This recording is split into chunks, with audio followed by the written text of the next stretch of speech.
சமுதாயத்திற்கு ஆற்றிக் கொண்டிருக்கின்ற பணி மிகப்பெரியது.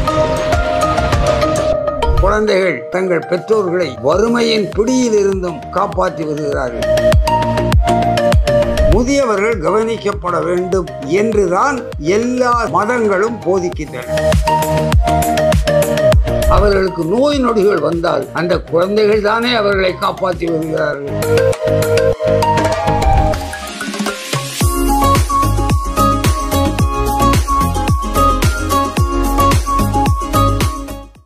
பூங்காற்று நேயர்களுக்கு என்னுடைய வணக்கத்தை முதலில் தெரிவித்துக் கொள்கிறேன்.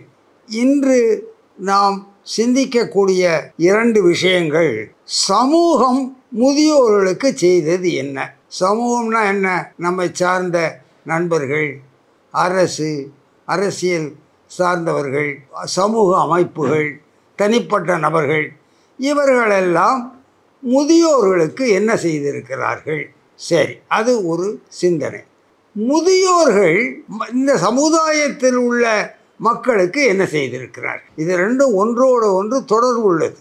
நம்முடைய பழைய புராணங்கள், இதிகாசங்கள், நம்முடைய இலக்கியங்கள், இவைகளெல்லாம் முதியவர்களை போற்ற சொல்லி முதியவர்களுக்கு அன்பு செலுத்த வேண்டும் என்பதை வலுக்கட்டாயமாக அவர்கள் கூறியிருக்கிறார்கள். நீங்கள் வேதங்களை எடுத்தாலும், உபதேசங்களை எடுத்தாலும், பைபிளை எடுத்தாலும், குரானை எடுத்தாலும் முதியவர்களுக்கு மரியாதை செலுத்துவது மிக அவசியம் என்பது வற்புறுத்தப்படுகிறது. எனவே சமுதாயத்தின் அடித்தள கோட்பாடாக முதியவர்கள் கவனிக்கப்பட வேண்டும் என்றுதான் எல்லா மதங்களும் போதிக்கின்றன.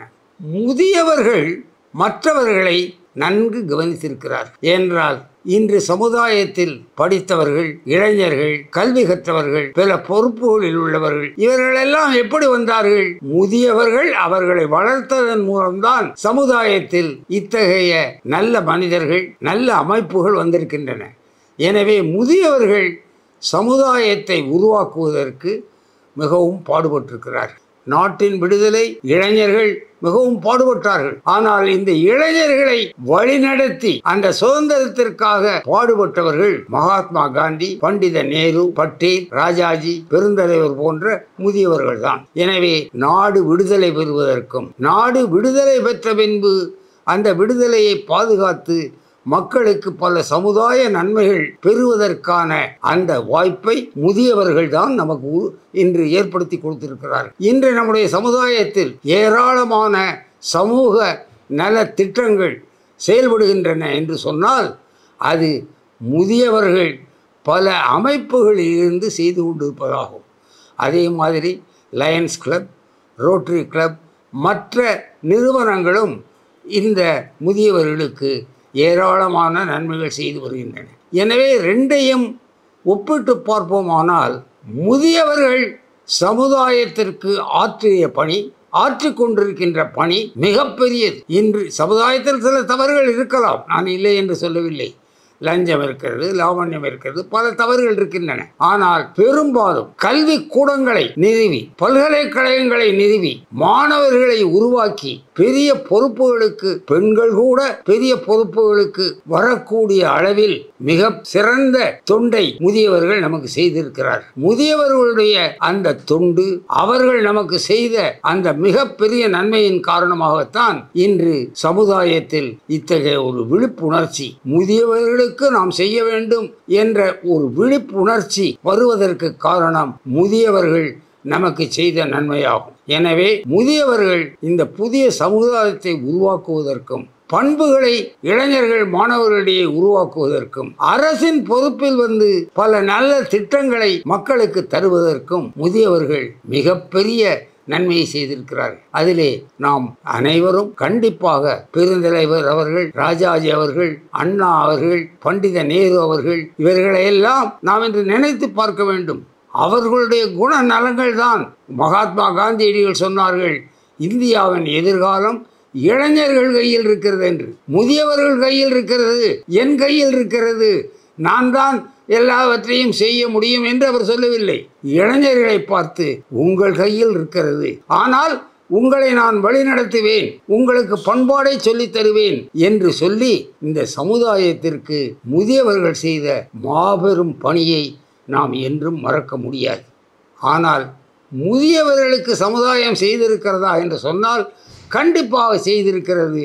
ஆனால் அது வெளிப்படையாக, டைரக்டாக, நேரடியாக நாம் பார்க்கக்கூடிய அளவில் இல்லை. ஏனென்றால் ஒரு அமைப்புகளின் மூலம் செய்யப்படுவதுதான் மக்களுக்கு தெரியும். அமைப்புகள் இல்லாமல் செய்யக்கூடிய நன்மைகள் தெரிவதில்லை. ஆனால் முதியவர்களையும் வயது காலத்தில், இந்த காலத்தில் கூட சில முதியவர்களை குழந்தைகள் கவனிக்காமல் இருக்கலாம். ஆனால் பெரும்பாலான முதியவர்கள் வயது காலத்தில் அவர்களுக்கு நோய் நொடிகள் வந்தால் அவர்களுக்கு இஷ்டமோ இல்லையோ அந்த குழந்தைகள் தானே அவர்களை காப்பாற்றி வருகிறார்கள். அந்த குழந்தைகள் தானே மருத்துவரிடம் அழைத்து செல்கிறார்கள். குழந்தைகள் தானே அவர்களுக்கு செலவழிக்கிறார்கள். அவர்கள் கஷ்டப்படலாம், கொஞ்சம் வருத்தப்படலாம். இருந்தாலும் பெரும்பாலான முதியவர்களை நம்முடைய இளைஞர்கள், மற்றவர்கள் காப்பாற்றி வருகிறார்கள். சமுதாயம் இன்று முதியவர்களை காப்பாற்றி வருகிறது என்பதில் எந்த ஐயப்பாடும் இல்லை. இன்று எவ்வளவோ குழந்தைகள் தங்கள் பெற்றோர்களை வறுமையின் பிடியில் இருந்தும் காப்பாற்றி வருகிறார்கள். அந்த கதைகள் நமக்கு வருவதில்லை. ஆனால் ஒரு முதியவரை ஒரு மகன் தவறாக நடத்திவிட்டால் உடனடியாக அது பத்திரிகைகளிலே வந்து விடுகிறது. இன்று முதியோர் இல்லங்களெல்லாம் வந்ததற்கு காரணம் இந்த பெற்றோர்கள் கவனிக்கப்படாதது என்று ஒரு தவறான எண்ணம் மக்களிடையே இருக்கிறது. சில முதியவர்களை அந்த முதியோர் இல்லத்திலே கொண்டாந்து அவர்கள் விட்டிருக்கலாம். ஆனால் பெரும்பாலான முதியவர்கள் வெளிநாட்டில் இருக்கிறார்கள். நம்ம இந்த குழந்தைகளை எல்லாம் கவனிக்கின்ற சங்கடம், பொறுப்பு நமக்கு வேண்டாம் என்று ஒதுங்கி தனியாக மகிழ்ச்சியுடன் இருக்க வேண்டும் என்ற சுயநலத்தின் அடிப்படையிலும் முதியோர்களிடத்தில் வருகின்ற பெற்றோர்களும் இருக்கிறார்கள். எனவே இரண்டையும் ஒப்பிட்டு பார்க்கையில் இரண்டும் என்னை பொறுத்த மட்டில் சம அளவில் தான் இருக்கிறது. சமுதாயம் அந்த காலத்தில் இருந்து முதியவர்களுக்கு மரியாதை செலுத்தி வருகிறது, முதியவர்களை கவனித்து வருகிறது. அதே போன்று முதியவர்களும் இளைஞர்களை, மற்றவர்களை கல்வி கொடுத்து, உணவு கொடுத்து, பண்படுத்தி அவர்களை பெரிய பொறுப்புகளுக்கு வருகின்ற அளவில் அவர்களுக்கும் உதவி செய்து வருகிறார்கள். பூங்காற்று இது நாளைய நல்வாழ்விற்கான வழிகாட்டி.